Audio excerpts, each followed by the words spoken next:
Gotta wake up a bit here. I know. I'm good. Once we start recording, I'm on. You're in the zone.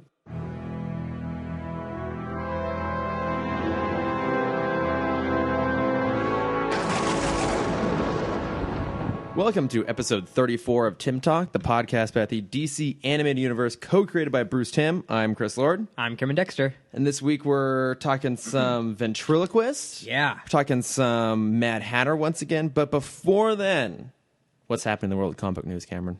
I was kind of put me on the spot. Yeah, this is how the new segment works, is you started off. I think is news for this week. We had trailer news. Yeah, we Kingsman, had as we were the talking Kingsman about trailer, which last looks episode. fantastic. It does, doesn't it? I think it's going to be like, so obviously the Kingsmen are like the British secret agents. I think it's going to be a fight like with the like American version. The is what it looks Statesman's like. the American version, so it's like Channing Tatum and Jeff Bridges and Yeah. Pedro Pascal. Yeah, it Yeah. looks cool. It does. In my mind, when I like imagine that plot, I just see that scene from Anchorman where it's the newsroom battle? all the big actors fighting, yes. and that's just what I want from this movie. Yes. But somehow it'll be more over the top, which is an impressive absolutely. feat considering Anchorman. Yeah. Yeah, no, that looked good. We did get a little bit of news about Young Justice. What? You didn't see this? No, Well, see, you my already- head's been kind of in the Oh, okay. Buried in the buried sand. for the past couple days.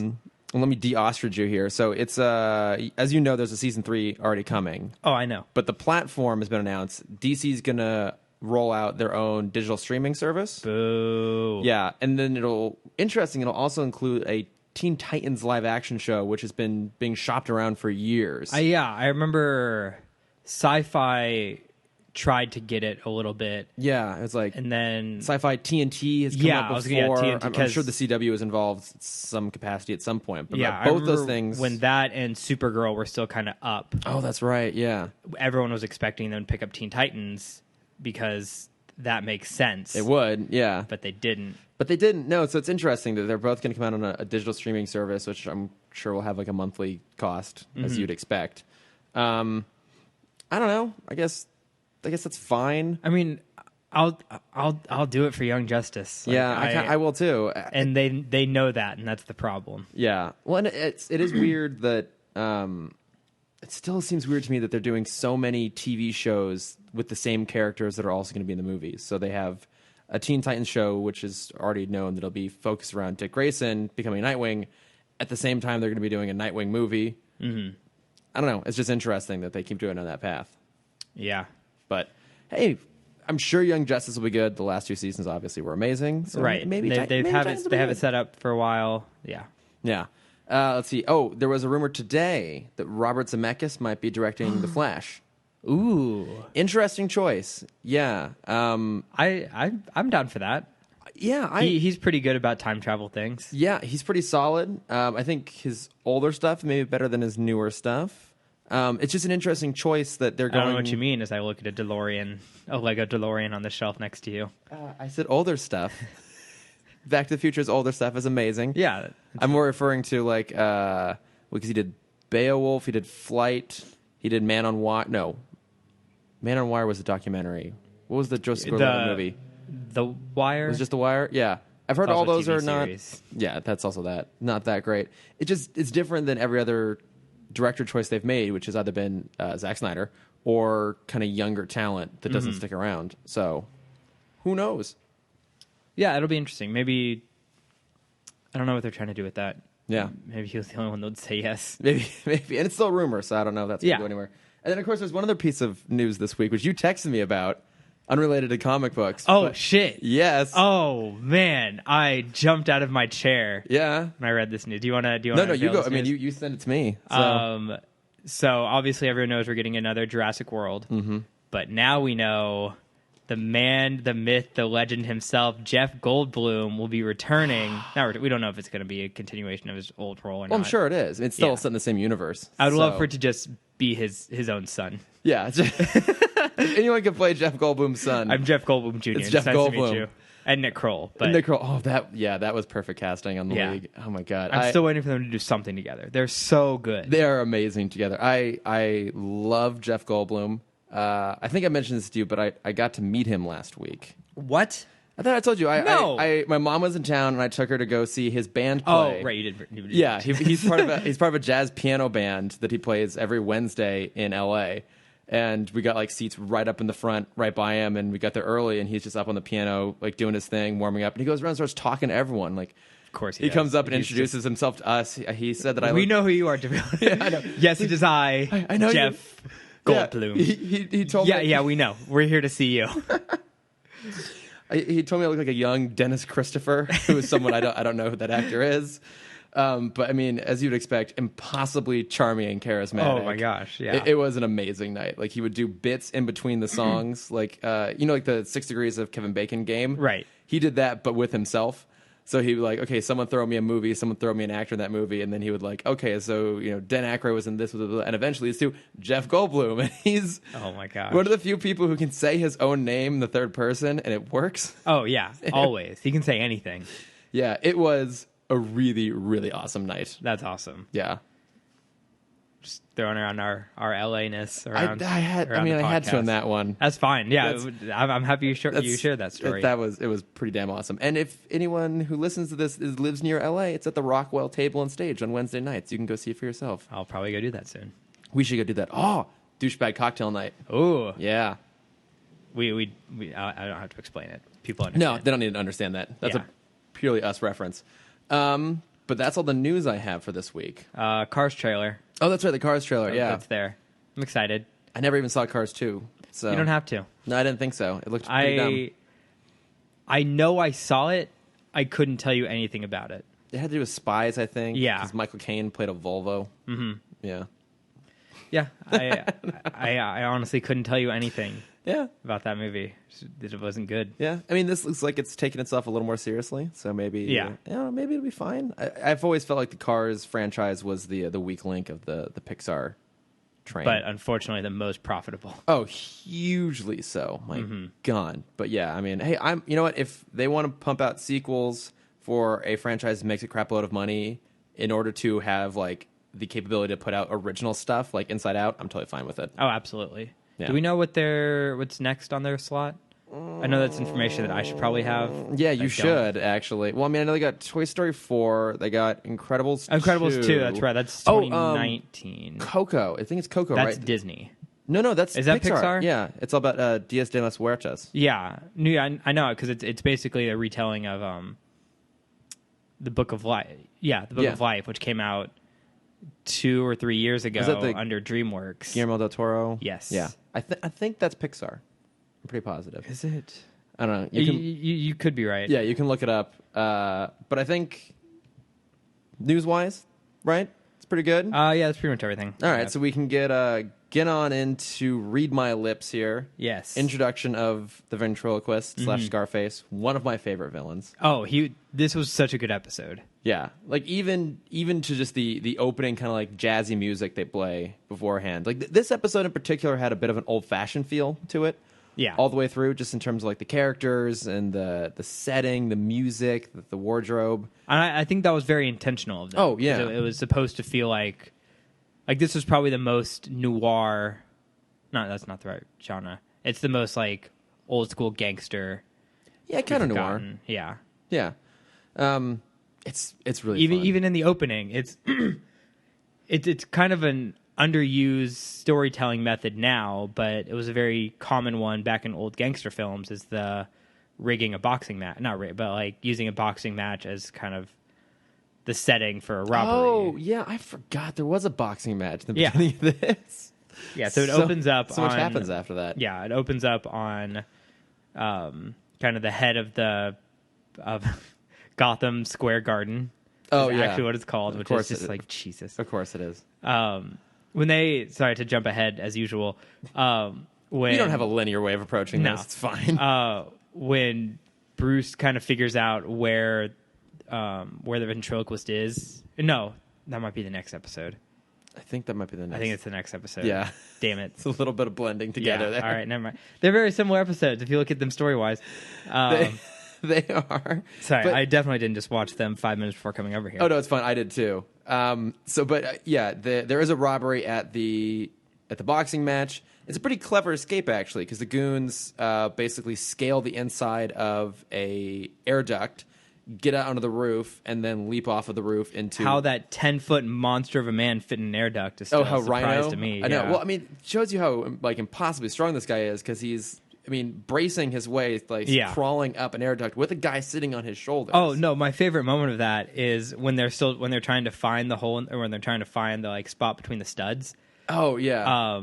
And instead of just like punching a hole through the wall, they show the inside, and he like headbutts through it. Oh yeah. And he's kind of like stuck, like you see in all the shows, which is like his arms are kind of pinned against him. His head's just sticking through. Like, that was awesome. I mean, Rhino's useful for a few specific things. Yeah, for using his head. Smashing shit's one of them. But yeah, so they leap off the roof into the bed of a dump truck filled with mattresses, and they drive off. Mm-hmm. And then, of course, we get spinning newspapers. So many spinning newspapers. Another kind of like throwback sort of thing.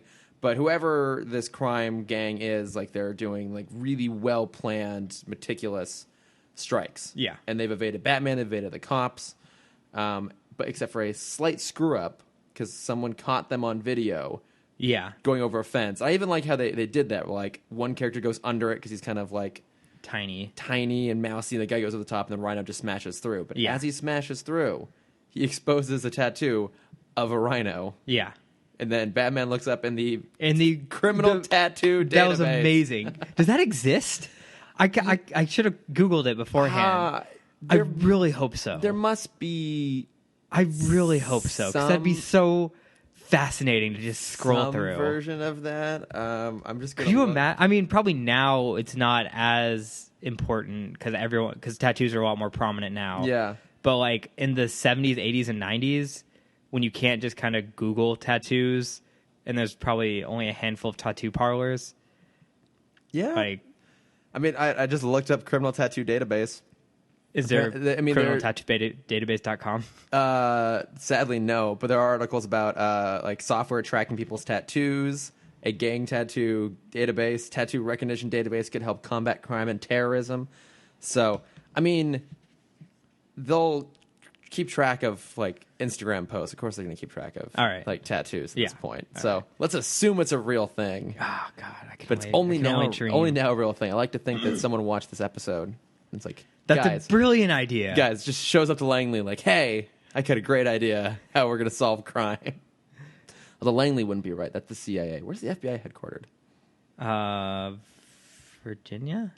Yeah, whatever. Doesn't matter. Well, no, it's not Quantico. Quantico's the training ground. Yeah. In between Langley and Quantico. Sure. So that's that exact midpoint. Midpoint between the two. Washington, California. Yep.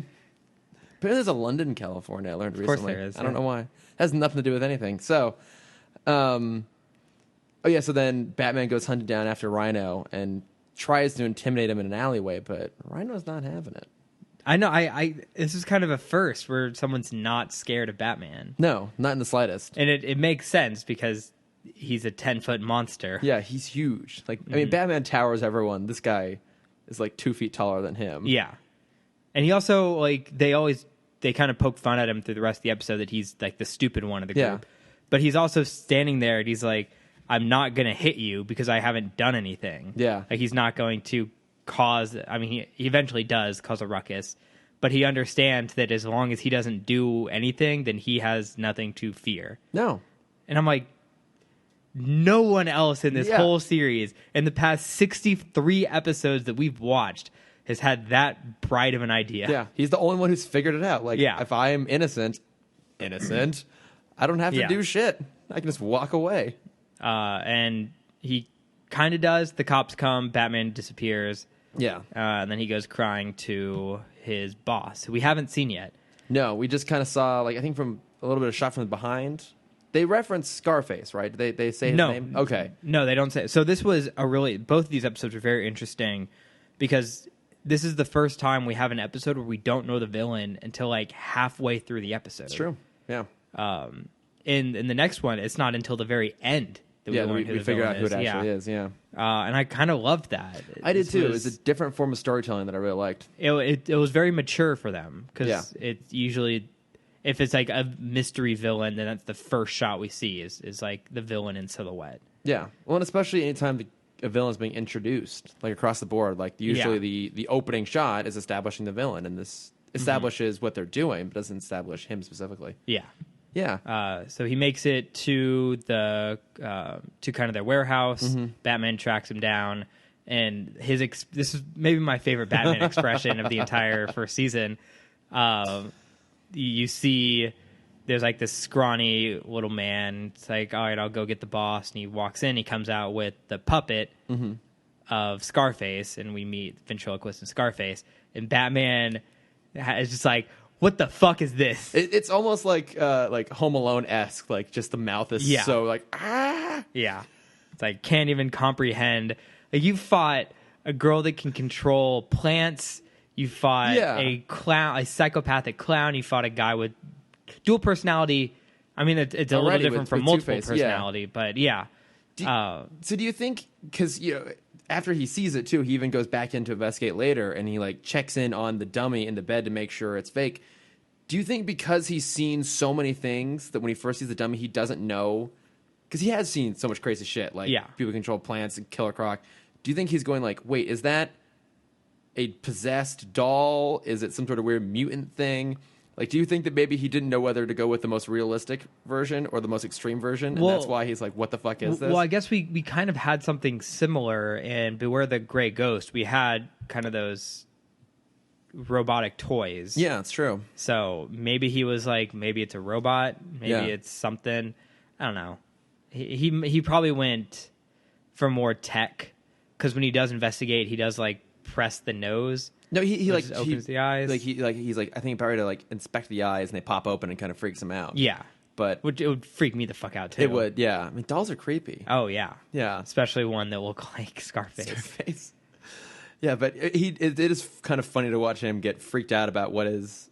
We eventually learn like kind of one of the more not innocent in the traditional sense, but like less extreme villains in some ways. And it's also very similar. I found it very well connected to the last episode, or the last week's episode with Hardak. Oh right, yeah. Silicon Soul, who is in control. Oh, that's we true. saw in that episode. It was is Hardak or is Batman's conscience in control of the robot? With the ventriloquist, is he in control or is Scarface in control? Through the rest of the episode, up to the point where he pulls a gun on himself. Like, if Batman didn't throw the Batarang, would he have gone through with it? I found that very fascinating. Of like, it is because he. At what point would he ever stop? Yeah, like we were talking about last week with like Maxie Zeus, how in some ways like he's the craziest of all of the villains because he doesn't really have an aim. One could almost make an argument that ventriloquist is also literally one of his craziest because again he is kind of volatile. Because you don't really know who's in charge. Like, even with the Joker, you don't know what he's going to do, but you know it's always going to be in his own interest. Right. Whereas, like, as we see in this episode, the ventriloquist can kind of turn on himself in a weird way. So, I love the ventriloquist. Yeah. I'm glad. I think he gets a few episodes in the series. I hope so. Too. Yeah. But yeah, so we figure out that it's a multiple personality disorder sort of thing. They don't really go into the background of why. They don't really have to either. It's just, he just has this thing. But then Batman plants a bug on Wesker, who I guess he interrogates Wesker. Yeah. And that's when he learns, like, it's a very severe multiple personality disorder, where to the point where he doesn't know Scarface's plans. Yeah. Because he doesn't tell him, even though he's the one giving the order. Yeah.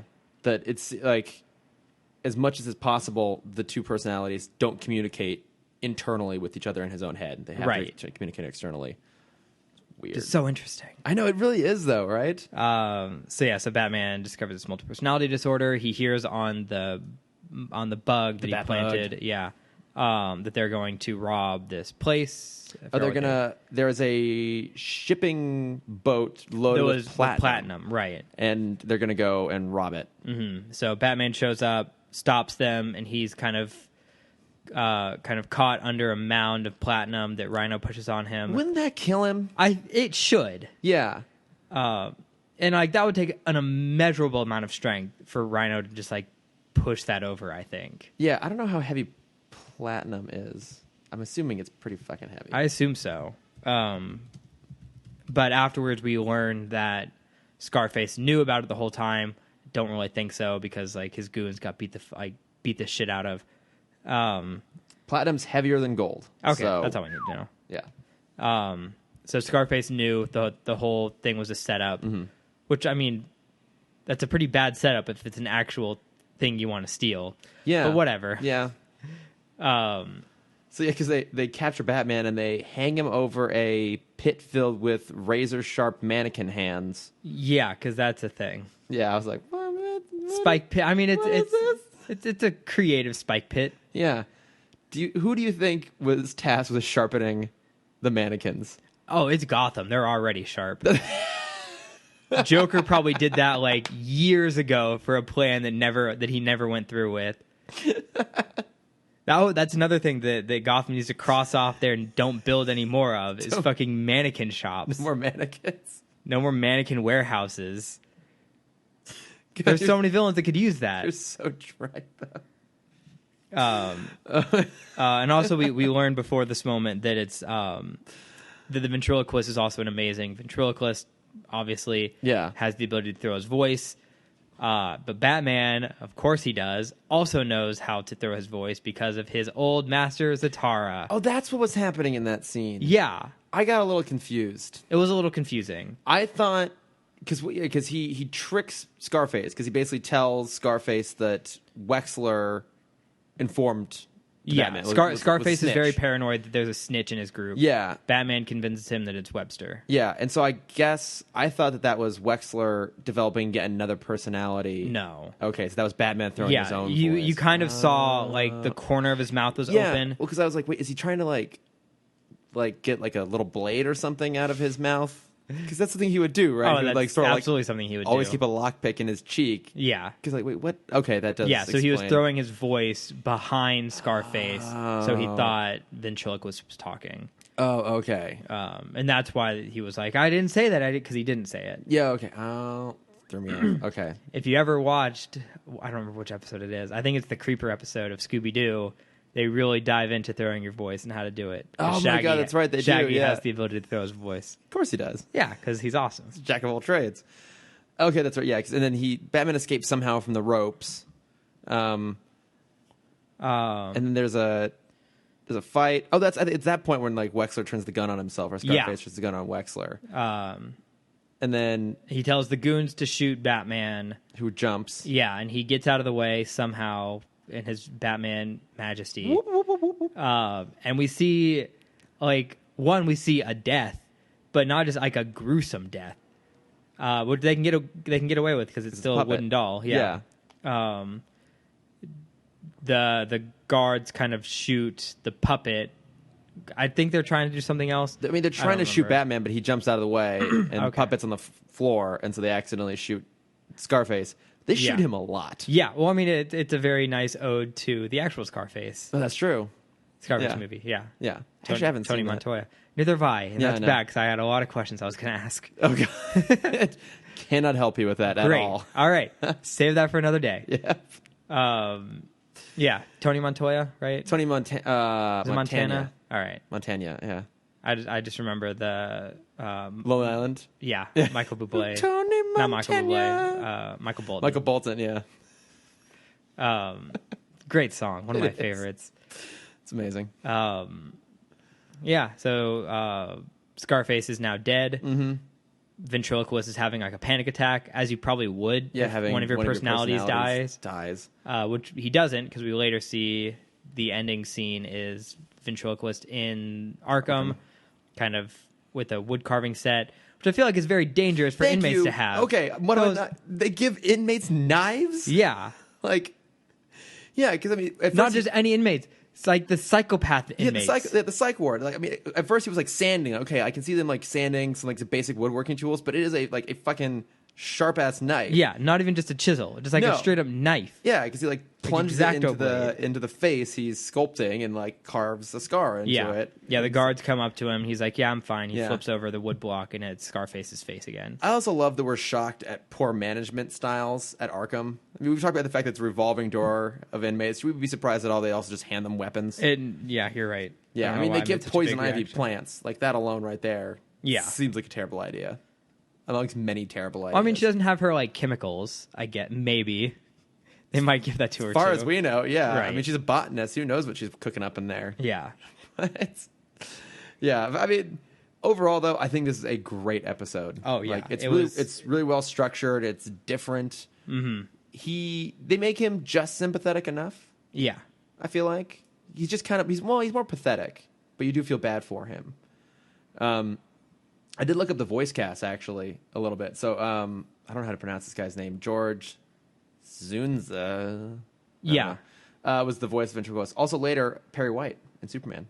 Oh, that's cool. Oh, Yeah. he was also he did the voice of both Ventriloquist and That's true. Scarface. Yeah. Which is impressive because they're very different Yeah. voices. Yeah.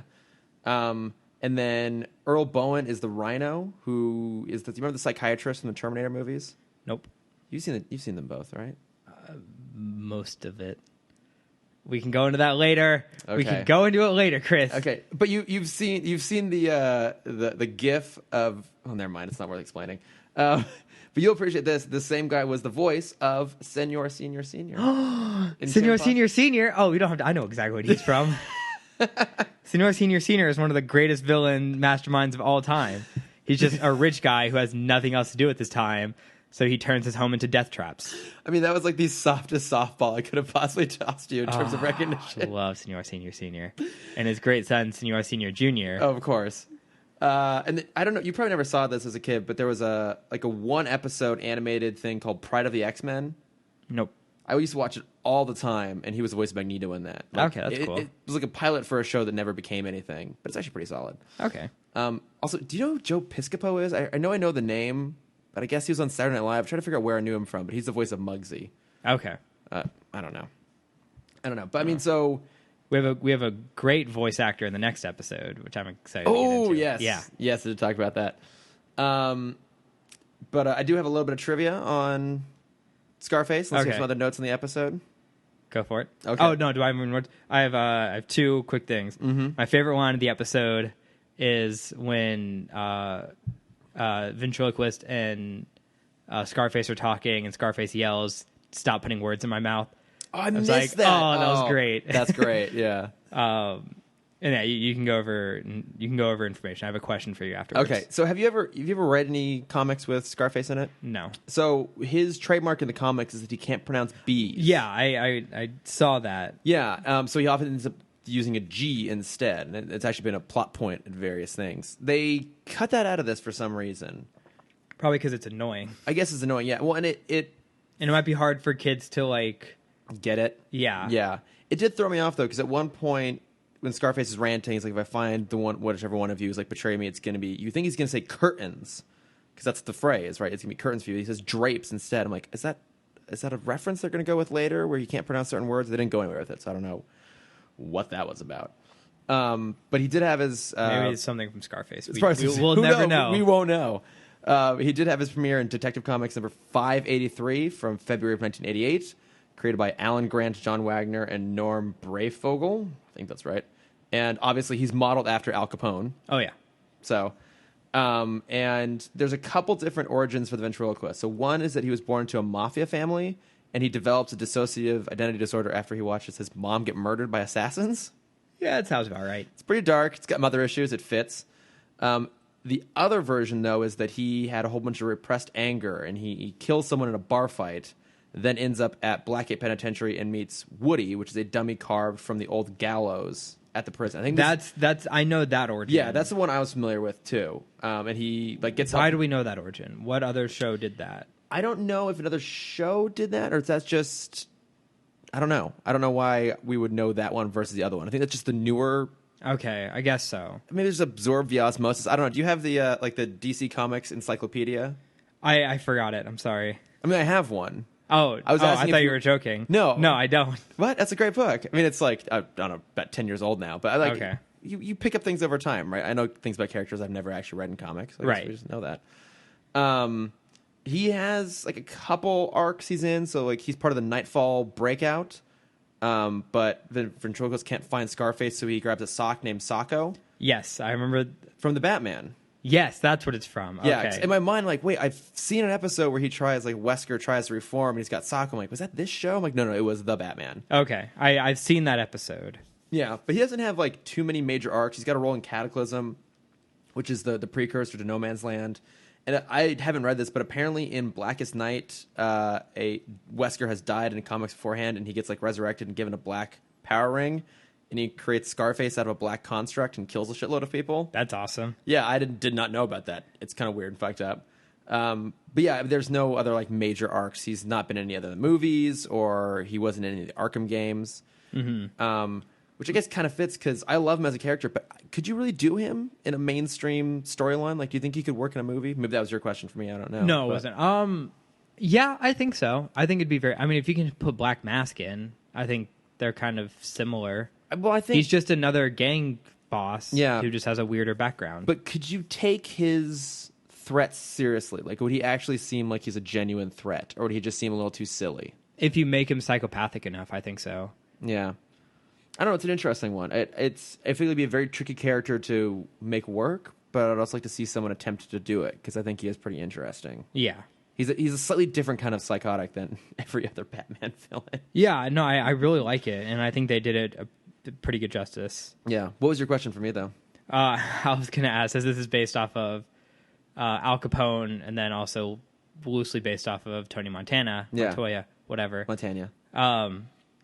What would your kind of like, if you had a villain who is also a sidekick, well, or not sidekick, but like if you had a villain alternate personality. If I had a dummy that I had to name after a villain, who would it be? Or that so poorly, but you got it. Joe Pesci from Home Alone. That'd be pretty awesome. But I'm gonna get really annoying. It would be so annoying. Yeah, but it would also be amazing. It'd be pretty awesome. He'd have to have a gold tooth. Oh, of course. Yeah. Yeah. And I think he would have to be maybe. He's always trying to like take it out because he wants to sell it. Yeah, he's trying to get rid of it. Stop, Joe Pesci. I feel like he would have to be like partly attacked Joe Pesci. Like you'd have to have the M stamped into his hand, and like maybe his beanie would be burnt off and on fire. Yeah. But that'd be it. That's a great one. Yeah. What about you? First thought was Judge Doom from Roger Rabbit. Good call. But I feel like that just creeped me out so much. Yeah, that high pitched voice. I couldn't handle that. Glowing red eyes. I also don't have the talent to make that voice. I was about ready to try and go super high pitched, and I can't do it. So no, we don't need to scare our audience like that. No. Maybe a Biff. Oh, nice Biff puppet. Biff would be good. Yeah, just like a potato sack I can throw at people. Yeah, it's just real dumb. Yeah, kind of like Rhino. A little bit. Yeah, you got some similarities there. Yeah, I think that's all I have for that episode. Okay, cool. Well, real quick, our sponsor this week is the Potato Podcast. Yeah, I think we've kind of looped back around now, so to our old sponsors. So I'll cut in the promo here. You like podcasts with themes and purpose? Love them. Me neither. Oh. That's why we created the Potato Podcast. You mean potato? Sure. Great, then check out our show. Every week we have a special guest from the world of improv and entertainment. We promise we won't stay on topic. And with some help from the human bag of garbage intern Rich. We're best friends. Nope. And the voice of reason, Sam. You're doing this ad wrong. We make a show that somehow makes sense. We've been told the show's like hanging out with your best friends, but let's be honest, your best friends are kind of jerks. Yeah. So check us out every Wednesday on the Nerdist School Network. And that was the promo. Ooh. Yeah. Oh, so exciting. But now we're on to The Worrymen. The last episode. We've made it, guys, because we've made it 64 episodes together. That's amazing. That's crazy. Yeah. 64 episodes in one season of television. 65 episodes. We're not there yet. We haven't talked about The Worrymen yet. But it's Don't correct me. Argument. It's Raish. And with this 65th episode, we got one of the nicest little treats. He has 3 lines in this episode, but are they dreamy? Yeah. Reading Rainbow himself, LeVar Burton, graced Geordie us. LaForge graced us in this subpar Mad Hatter episode. Is it that subpar? Of the 3, I think it's my least favorite. Okay, that's fair because his original one was really good, and then his second one was great. Dreams in Darkness. Yes. Yeah, that is a great episode. Yeah. Okay, fine. It's still a good episode. Just of the three, it's not as good. It's kind of mediocre. Yeah. Ish. But as we were saying earlier, what is cool about it is that we don't know it's a Mad Hatter episode until like halfway through. Oh, further than that, I feel like we don't get its Mad Hatter until like three quarters more or less. Yeah. It's just kind of nice. Like you wouldn't expect it to necessarily be a Mad Hatter episode the way it starts. Mm-hmm. It feels like a Scooby-Doo episode, to bring that up again, because the villain is very kind of campy. It is a little on the stereotype side. Oh, so many things in the show are. Yeah, but it's it's the early 90s. Yeah, but yeah, so there's like a big soiree, and Veronica Vreeland, who we last saw, I forgot that we saw her last. Birds of a Feather. Yes, Yeah. she was Penguin's date. Yeah. She's basically the same in this episode, just completely self-involved and aloof. But she was just down in South America and brought back these little dolls called the Warrior Men, which you put under your pillow at night. And they, basically dream catchers. Dream catchers, yeah. They absorb your bad thoughts. And so she's been feeling great ever since then, and she hands them out to everyone at the party. And then Batman spots like a Mayan priestess. Like a Mayan priestess, like lurking. And so he decides this is out of place. He's got to go confront him. And how did he know that? So this is what it was a South American themed party. How did he not think that it was just like some special thing that was about to happen? That's true. Like maybe he was going to swing in. Yeah, I'm sure he's made that mistake before. I'm sure. I guess it's better to be safe than sorry. Yeah. I also love that Bruce shows up to this thing like not dressed up in safari attire like everyone else is. Yeah. Because Bruce Wayne does not do themed parties. No, Batman does, not Bruce. Yeah. He's like, I'd have to go into my Batman closet, and like I don't have time for that outfit. Cameron, it is pronounced the Bat Closet. I'm sorry, he doesn't have time to go down to the Bat Closet. Yeah. Right past his samurai sword collection. Mm-hmm. Rifle through his bat costumes. Yeah. And find Safari Batman. Do you think he ever just like walks around in those costumes? Oh, just he does. Yeah. And he does all kinds of weird shit in the Batcave when Alfred's not around. Yeah. Or even when Alfred is around. Alfred's seen too much. He needs everything. a break. Yeah. They even make a joke in this episode that he needs a break. He does. Oh, if only Alfred could write a memoir. But sadly, no one will ever know his trauma. No one.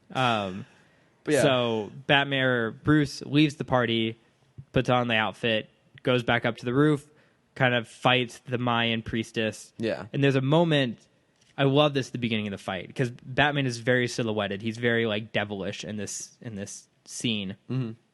The priestess pulls out kind of his version of a batarang, throws it at Batman, and Batman just catches it and hides it in his cape. Yeah, that's awesome. And it pans back to the Mayan priestess's face, and he's just like, oh shit, what am I doing? Yeah. He continues fighting. He plays dirty. He kind of just like breaks through the glass and tries to cause harm to the people at the party.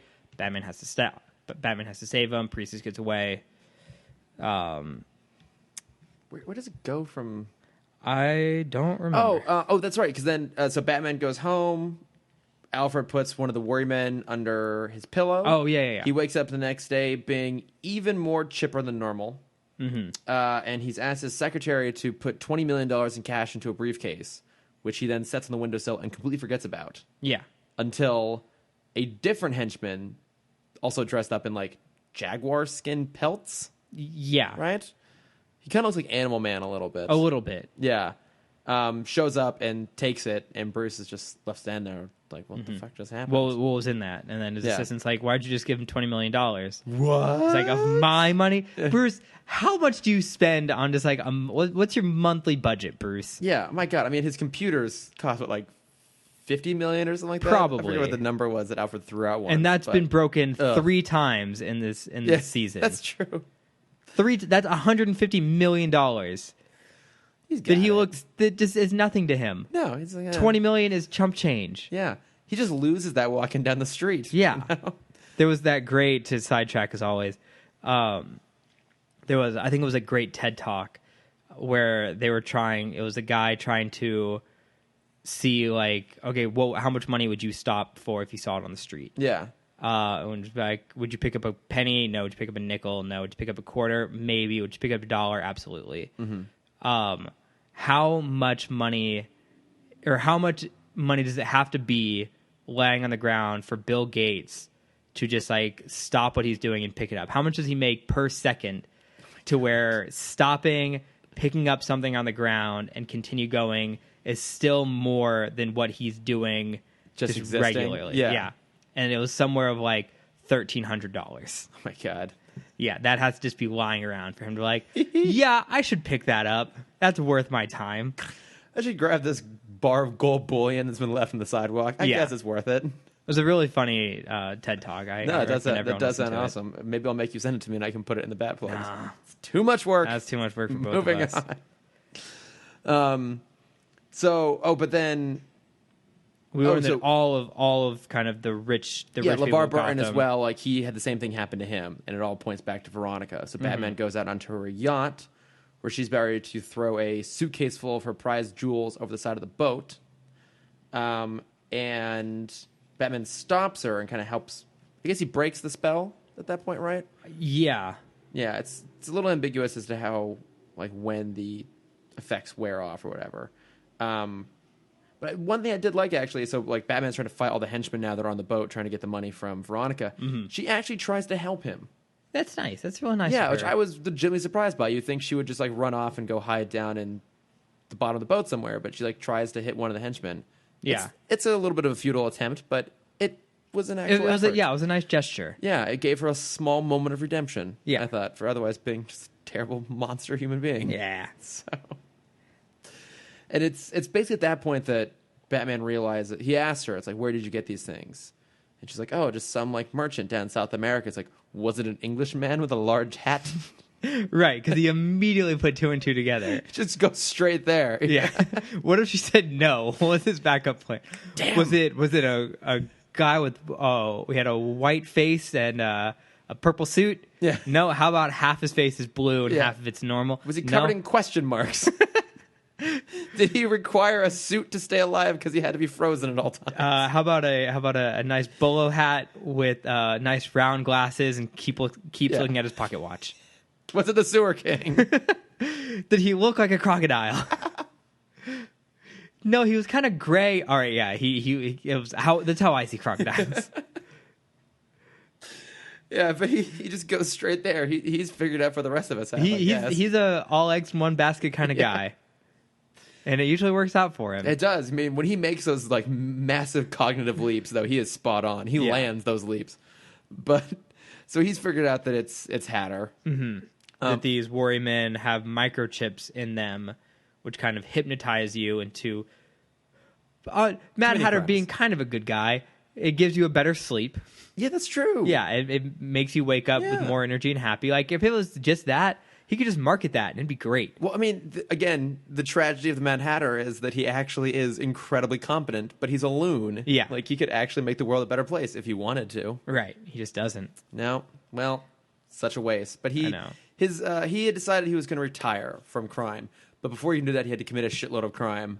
So Well, he could had buy to have himself- enough money so he could retire. So he could buy himself a private island. Yeah. Where he'll hypnotize parakeets or some shit. I don't Understandable. know. Yeah. I understand. I get that. Yeah. What I really appreciated is the last episode we had the tattoo database, and this one we just learn of Batman's superhuman knowledge of every kind of abandoned building. Oh, yeah. Because he like recognizes the animal pelts from the costume, right? Yeah. The Jaguar costume. He's like, oh, this must be the old abandoned costume building over there. If only he could do the same thing for chemical plants, Right. broken down amusement parks, mannequin factories. Yeah. He'd be set. They named it, and kind of continuing off of the joke about Gotham Square Garden. Oh, God, yeah. I was really hoping it was going to be some kind of like Hollywood, like Gotham's Hollywood. Oh, right. And I was like, you can't steal that. Missed opportunity. Yeah. I mean, we all know that it's an East Coast city, so it makes sense they Yeah. couldn't. No, couldn't do it. But so he Could have been like an off-Broadway. yeah. Gotham Broadway. I'm sure Gotham has a Broadway. Oh, I'm sure. Yeah. If it's got 2 Statue of Liberties. That we know of. That we know of. Yeah, because so he goes to the factory and... Well, it does have... We know it has Broadway. That's where his parents were shot. Oh, shit, you're right. That's a movie theater, though. In some stories. Well, in this, it's a movie theater, right? That's true. It's Zorro in this. Yeah. Right? Yeah. Yeah? Yeah, because he's going out playing with Oh, that's right, yeah. this sword. Yeah, Invisible sword. as he does. Yeah. What happened? Oh, he gets there and he confronts Tetch. Yeah, but it's a dummy. And then there's these cute little Rogues Gallery dummies that That's are a cool fighting touch, after. actually. I loved that. Yeah, so that I guess Hatter has made these. Mm-hmm. Because Because he has no money. Yeah, but I assume before he knew Batman was coming, he must have planned this out. These are detailed dummies, but yeah. I like to think that he has a tea party with all of the Rogues Gallery. Oh, you know he does. He's lonely. Yeah, I mean, all of his company is mind controlled. Who's he going to talk to? right. The dummies that can't talk. Yeah, he only has one personality too, so he really has no other options. Right. Yeah. But yeah, it's got he's got like a Riddler dummy and a Harley, Two-Face, Penguin, And then the coolest Joker, Jack in the Box. busts out of there with a massive hammer. Yeah, It's a fun detail. I loved that. Yeah, it's just on the cusp of silly, but it plays quite well. But of course, Batman gets knocked out by like a light punch to the back of the head. Yeah. And gets tied up. And these do blend together a little bit because in my mind at that point he's suspended over razor sharp mannequin nails. No, but and that's this the wrong one, episode. He's in a fucking guillotine. Oh, that's right. They're gonna put him into a guillotine. Yeah, Yeah. And that was dramatic. it was actually, but he's got a little sonic device that, like disrupts all the communication, and then That breaks the hypnosis. yeah, and the guy who's been dressed up as the priestess. the priest, whatever. Yeah, Yeah. He is like, no, we'll take him to the police. Don't beat the shit out of him. But I did love when Tetch explains like the roundabout way he set up the whole scheme. It's like, well, I need money to buy a private island, so I heard about Veronica Vreeland's trip to South America. So with what limited funds I had, I flew down there, met this guy who had these little dolls, disguised them as microchips, hypnotized him, sold them to her, and came back. Yeah. You know what? I'm going to give him credit. He puts way more work into this than most of the other villains do. Oh, yeah, and that's why he kind of gets further, I think, than most. He actually had the money. That's true. He had which it. is further than most villains get. Yeah. I think I feel like the Riddler's the one who's really gotten away with it before. Yeah. But yeah, close second. But oh yeah, and then he gets put back in Arkham, right? Does it show that? Does it show that? One assumes. How does it end? Oh no, it ends with Bruce in Wayne Tech, kind of putting the money back. Oh, that's right. And using, this bugged me unnecessarily, using company funds, flying all of the people back to South America. Oh yes, he did. Yeah, Take that out of your pocket, 'Cause he- don't use company money. He did say he took it out of the $20 million that came back. Yeah. Although that could have been his personal money, though. That may not be company money. Because he did have to give his secretary his account number. That's true. All right. So All right. We'll assume it's his own personal All money. right. That's fine then. Although that is conflicting, though, with... Well, I guess it has to be his personal money because LeVar Burton gets arrested for embezzlement because they assumed the money he gave out Oh, he that's was stealing. true. So I Yeah, guess yeah. this had to be Okay. his personal... All right. All right. So that's fine. Good guy Bruce for not using company funds. Exactly. So, to send these guys back to South America. yeah, what a sweetheart. Yeah. Yeah. Do you have any other notes on the Worrymen? The Rogues Gallery dolls. Mm-hmm. There's a Teen Titans episode, mid season 2. I want to say, I don't remember the name of it, but you see, all the Titans are kind of turned into marionettes, and it's a very similar style. I kind of recall that. It looks very similar to what these look like. Okay. Who's the It villain? made me then? happy. I don't remember his name, and it's really bugging me right now. Don't give me that fucking look, Chris.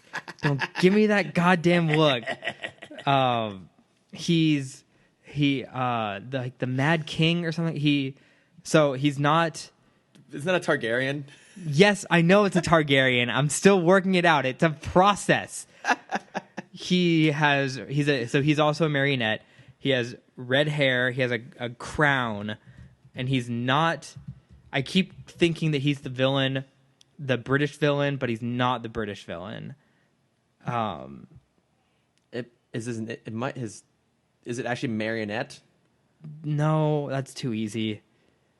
the daughter of the Puppet King? I think it's just Puppet King is who he is. Yes. Yeah, because he looks like a puppet. Yeah. Then yeah. He's got like the That's him. Yeah. Yeah. Oh, red hair or black hair. I was black close. hair. Yeah, like red he's shirt. like that traditional like Eastern European like red uniform with a white sash. Yeah. Sort of thing going on. Oh yeah, and he's like the little like the marionette handle that controls people. Yeah. Oh, It was a really cool episode. Yeah. And they all it was a cool graphic style or illustration style. I do remember that. Oh, good times. Good times with Team Titans. Yeah. I got King, Mad King, Puppet King. I was getting there. You were close. If you gave me another like 15 minutes, I would have put those strings together. Yeah, if I just, strung us along for a while. Yeah. Fluff the time. That's not the right word, right? You don't fluff time. That's fine. Let's see. Do I have any more notes for this episode? I don't even know. I don't think so. Like I said, it's my least favorite of the Mad Hatter episode. It's still a great episode. Yeah. It's fine. I think it's pretty solid. It structurally it is similar to the previous one, which is a better episode. I like the kind of the like the early 90s fear of microchips, how it's just a generic plot device. Oh, yeah. Like he has these microchips. Not microchips. They're in my brain now. Oh my god, soon they'll be in our food. Yeah. I did enjoy the reaction to there that. are microchips in the drinking water. I don't know. Do you have any more notes? Nope. That's it. I didn't really have any trivia for this episode other than LeVar Burton is one of the voices, which we already talked about. Reading Rainbow. So Guys, end of season one Yeah. is done. That's amazing. We started this So half a year ago, September 6-ish months 5th ago. or something like that, right? Because it was the anniversary. Yeah. Yeah. And look how far we've come. I know. We got Phantasm next week. Yeah. Super excited for that. It's going to be awesome. Yeah, we're actually getting very close to Superman. Very, very close. I mean, We're going to start a new show. season 2 has 20 episodes. Yeah. So there you go, like basically 10 podcasts, and then we'll be on to the next. To the next show. Yeah. That's very exciting. It is pretty exciting, actually. I never thought we'd get there. Neither did I. And it's one series closer to Static Shock. Oh my gosh. I listened to the theme song before I came over here. Of course he did. I forgot Little Romeo did the rap in season 3 and 4. Oh my god, of course he did. Little Romeo, he also had a TV show on Nick, which didn't do good. Well, yeah, kind of to be expected. With Puff Daddy. Oh my god, of course he did. Oh, it's so weird. So since it is the last episode, we have a little bit of time. Yes.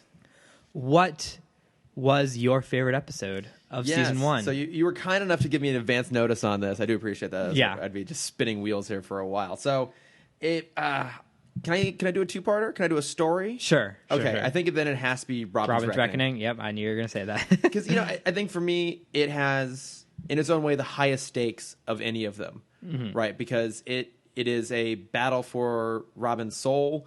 It is if things go poorly, Batman will lose Robin. Like he will lose his friend, he'll lose his ally. Right. And like those are emotional like episodes too. And to see Robin, who's usually gets to be kind of the more fun side of things, be really intense.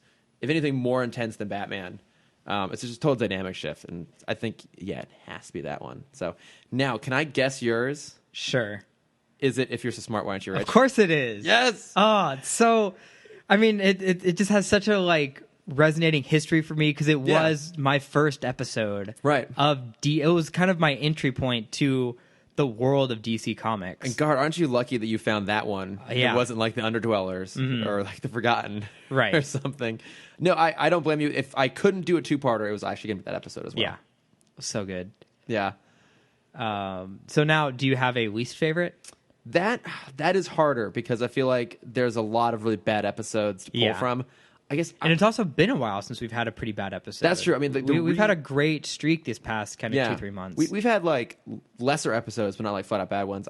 If I had to pick one, I guess probably The Forgotten. Like if I were to like look back at the ones that were just particularly bad, just because it's so stupid. But I guess that one. I don't know. How about you? Mine's kind of a tie. It's either I've got Batman in my basement. Oh yeah. Or was it Moon of the Wolf? Oh fuck! Moon of the Wolf. Yeah. One of the most generic, poorly animated episodes. You know what? That's a really good bad choice. Yeah. That is actually probably the worst one. If I had to jettison episodes, I would. You're right. I would pick that before I'd pick even The Forgotten. What are you watching, reading, listening to? What am I plugging these days? What are you plugging? Well, I've been watching this for a while, and I realized I actually hadn't mentioned it before, but I've been watching Parks and Rec. Like I'm way behind on that. Obviously, it ended. No, as am ago, I. But yeah, so I'm partway through season 6 now. Nice. It's 8 seasons. 7 seasons. Okay. Yeah, it's great. I really, really like it. Like it. People say like, oh, skip the first 2 and I was jump about in to at ask 3. that. Do you I agree? don't think you have to, because the first season, it's not great, but it's very short. Okay. And about halfway through season 2, there's some really good episodes, and it starts to pick up. So you could jump in at 3 because it's kind of a soft reboot, but it's not that much more to start off from the beginning. But it's fun too because I've reached the point now where Chris Pratt has gone off to go film Guardians and come back. And Because now he's attractive? Yeah, he's like super fit now, and they ask him like, "What happened?" He's like, "Oh, I just stopped drinking beer." That's the solution to why he's just like super fit now. But it's really, really fun. I recommend that. And then a movie we have both watched before, but I rewatched recently was The Raid. Yes, which for some of you who listen to this may have seen it before, but it's an Indonesian martial arts movie from a few years ago, and it has the same plot as Dredd, the Judge Dredd reboot. It has some of the best fight choreography I think I've seen in any movie. Oh, yeah. It's short. Pretty much, it's simple. I mean, yeah, it's got subtitles, but nut up and watch it. It's kind of awesome. It's very John Wick-ish.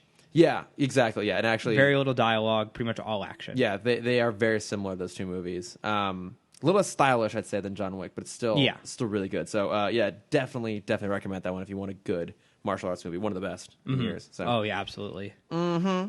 But how about you? What are you plugging? I'm gonna plug a YouTube channel again. Ooh, because there's a video that came out this morning, which was fantastic. It's a fresh plug. Yeah, the channel's name is Captain Kristen. Okay. Christian. Okay. No, it's Kristen. I was right. With 2 Ks. Mm-hmm. Captain, whatever. Got it. And it's this guy. I've probably shown you a few of his videos.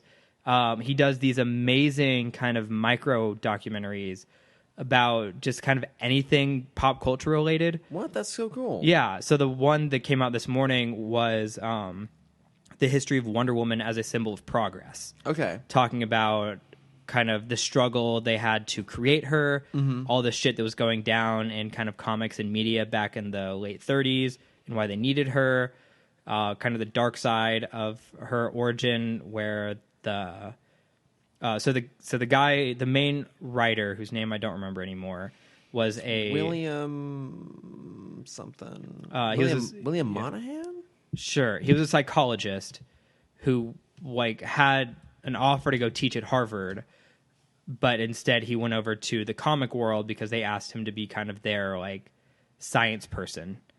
But instead he wrote this comic because they needed a female presence. Mm-hmm. It was also his kind of dark pleasure to get out his bondage fetish. Oh, because yeah. Which, if you ever look at Golden Age Wonder Woman covers, 4 out of 5 are her being bound up in some way. Was it William Moulton Marston? Yes, that's the guy. Yeah, that makes a lot of sense now, doesn't it? Mm-hmm. But obviously that's changed since then. He's credited for the idea of a lie detector. Originally, the Lasso of Truth was just supposed to subdue and make them kind of obey you. Okay, but then that gradually turned into making you tell the truth, which gradually turned into the idea of a lie detector. Yeah. So he's credited for that through the comic. That's awesome. And then it continues on, obviously up to the present, talking about how she's had to struggle through so much. You know, Batman and Superman have always outshined her, but she's obviously still been the symbol for so long. So we're both at this point a little skeptical about the movie, but watching this kind of gives me a little hope on what it could be or what it should be. Sure. So I can continue falling even further in my DC depression. But there's he also did. Oh, sorry. So it should also give hope out there to writers that if you have some weird sex fetish, write about it, and someday you may too create a decades-lasting iconic character. Exactly. Yeah. And some other videos that Captain Kristen has posted on his channel are the history of broadcast anime, which was so fascinating about kind of the fight between Toonami and sci-fi, and how the idea of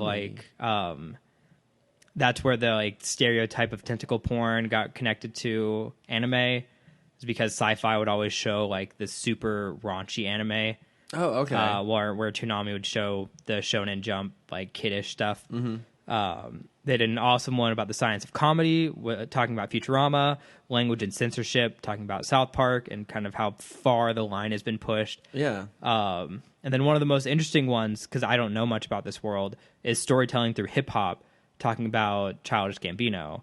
Oh, what? It's so interesting. The videos they're pretty much no longer than 10 minutes. They're so fascinating. You can go through. He's pretty sporadic about posting because it does take a while. Oh yeah, I imagine. But they're so cool, and everyone should just go and watch some of these because they're like. Did one about Newgrounds and the future of animation, which was so cool. That one came out 2 or 3 weeks ago. Newgrounds. Yeah, Things that I have forgotten. but yeah, everyone go check that out. That's awesome. And then for shitty TV, I'm watching Terrace House, which is what? just like Terrace House. Like It's Terras? no Like terrace, possessive? terrace. Like I'm going out on the terrace. Okay. House. It's a Japanese. Okay. Like I don't know. I see where it came from, but it's kind of like a Japanese show. It's oh my god, what was MTV's first reality show that made them super famous? The Real World. Yes. Okay. It's like a Japanese Real World, except not as dramatic. Everyone kind of goes for their own purpose. And the season there's all on Netflix right now. The season I'm watching takes place in Hawaii. How did you find this? It popped up on my recommended for Netflix, and then one of my friends watched it and said that I had to. And I hate myself because I hate reality television. Yeah. But what's interesting is instead of doing like the side interviews, which American reality show is so famous for, Yeah. there's none of that. Instead, it's more of an observation. So it's a 30-minute episode. They'll play 15 minutes. And they'll cut to this group of like actors and comedians from Japan, and they'll talk about what's happening, what they think is going to happen, and they'll play another 15 minutes, and they'll do another interview. Okay, that's kind of fun. It's like interesting conceit. And it's kind of I see it why it's picking up in America because it's basically the television version of Let's Play Gaming. Let's Play Gaming is obviously taken off on YouTube right now. It's people that watch you watch someone else play video games, and you get their comedy. You Right get, over my head. Do you know PewDiePie? You know I the know name of PewDiePie. So he's a Let's Play gamer. He basically streams himself playing video games and talks over it about what he's doing, what he wants to do. Okay. I see this as a television version of that. Okay. You're pretty much watching someone else watch television and then getting their ideas of what's happening, what's going to happen, what they want to happen, how they feel about characters while you're watching it, if that makes sense. So kind of like Mystery Science Theater 3000? Kind of. But Okay. I should watch that. yeah, the new season just started, Yeah. and there's a lot of Geek and Sundry people part of it. What am I doing? But yeah, it's odd. I'm Yeah. almost done with this one. I don't know if I'll do it the other season. You will. No, I don't think so. It's so I hate reality television so Yeah, I know, I do so too. much. But yeah, if people are into that kind of thing, if you want to check it out, it's on Netflix. If you hate yourself. If you have literally nothing else to do in your life, go watch Terrace House Aloha. I love it. It's barely even a recommendation. It's not. I'm still going to have to put it in the goddamn plugs. Yep. But that's all I got. I feel like you just pick things now because you know it's going to be much more work for me. It's on Netflix. It's not a hard thing to find. Actually, no, those are easy because I can't link them because the links are so long. So, well, never mind then. Yeah, I'm saving you time. Oh, thanks, Cameron. Yeah. The best. But I think that's all we got. Everyone, thank you for sticking around for season 1, guys. Yeah, I know. So, yeah, like we said, Phantasm next week with a special guest, and then on to season 2. Yeah. Just blasting right through all this here. It's pretty exciting. So It's just a year and a half till Static. Oh my god, getting so close.